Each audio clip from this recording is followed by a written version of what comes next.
Hey guys, how's it going? Thanks so much for tuning in. Today's video I'm going to be doing a Mandala / watercolor tutorial. I hope you guys enjoy this video, and for all the items that I use in this video, or for all the paints that I use, or the sizes, you can check the description below and everything will be there. I have already taped my paper down to the table to keep it secure and flat, and using a scrap piece of paper I'm going to start testing out my colors. You can use whatever colors you'd like, but for today's video I'm going to be using red, orange, yellow, green, blue, and so that's what I'm doing here, just to make sure that all those colors come out exactly as I want them to. Once I have tested out those colors, I'm then going to wet my paper very thoroughly, and starting from the top left corner I'm going to add in my first color, and it's really going to be a very fluid process. I really didn't think too much about where these colors were going to go. I just knew the order of the colors that I wanted to start out with, and then I just kind of proceeded from there and added in the colors accordingly.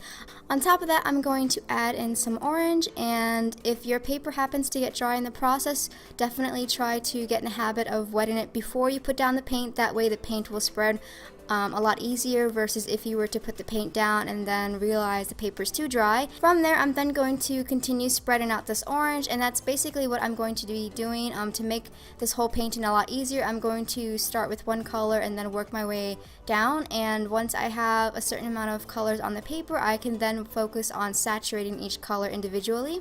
So from here, I'm just going to be adding in some yellow right next to the orange, and it's important to space these colors out so that everything looks evenly distributed. That was my initial goal, and I really wanted to keep, for example, the aqua blue with the green, and I wanted to keep the orange with the yellow just because these colors complemented each other. So definitely see what works for you and try to keep those colors that do work well next to each other. So once the whole page is filled up, I'm just going to continue adding in some colors that are missing in certain areas. I'm going to continue saturating certain areas just so everything pops. You may have to do several layers depending on your paper and the paints that you are using. Since we have a lot of yellow and orange going on, I decided to tone things down and darken certain areas with a little bit of red, and I'm going to be focusing on the center and all the corners and just basically spreading that red out, and I really like the effect that this gave the painting in general.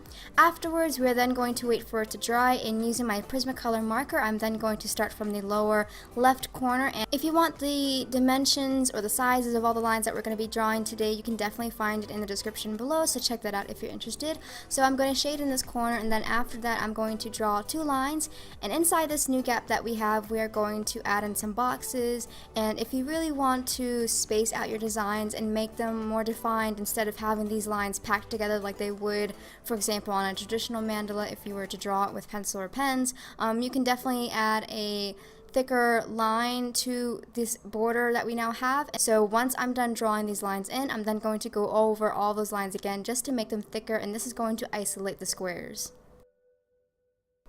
I've gone ahead and drawn a few more lines, the fourth line having more space in it, and from there I'm then going to create a border and shade it in with our marker. Since we shaded in our lower bottom corner, that black now has to be carried out throughout the mandala, and we can achieve this by making the lines thicker with the marker. So in this gap now, I'm then going to draw some round petals, and inside of it I'm going to draw some circles. Our next line is going to have even more space between it, and I'm going to shade in the border as well. Inside this new gap we're going to draw some tall round tip petals. Remember to keep your lines thick, as the black in this painting really complements the colors in our background.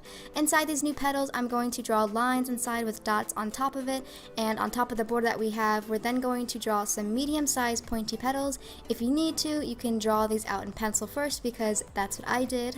Once those are finished, we are then going to add in some round triangles to the middle of these new petals that we have, and inside of that I'm going to draw in a smaller triangle so that it has a border, and in the corners we are then going to add in some lines as shown. And inside the bigger petals that we drew earlier, we're then going to do the same thing and give it a border inside, drawing a smaller petal to create this border. Inside the center of this design, I'm then going to start adding in a leaf design, and you guys have seen me do this before if you've watched my previous videos, but it's quite easy to do. Simply draw a line in the middle, and then on each side we're going to draw some slanted lines that connect to the middle itself, and from there I'm then going to add another line that connects to the tip of these petals, and I'm going to make these lines fairly thick, and inside this new border that we have, I'm then going to add in some squares. And again, you can make these lines thicker if you want those squares to be spaced apart.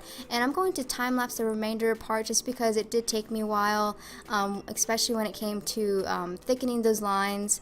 I had to be very careful about making sure that these designs came out right, and it just took a while to overall shade in the lines themselves. So I'm going to time lapse it for the most part. You can definitely add in your own designs if you wish, or you can definitely follow this tutorial. It's quite easy to do. I do apologize if this time lapse is a little bit fast. You can pause it just so that you can catch up, but it's fairly easy design to do, and I hope you guys enjoy the rest of this video.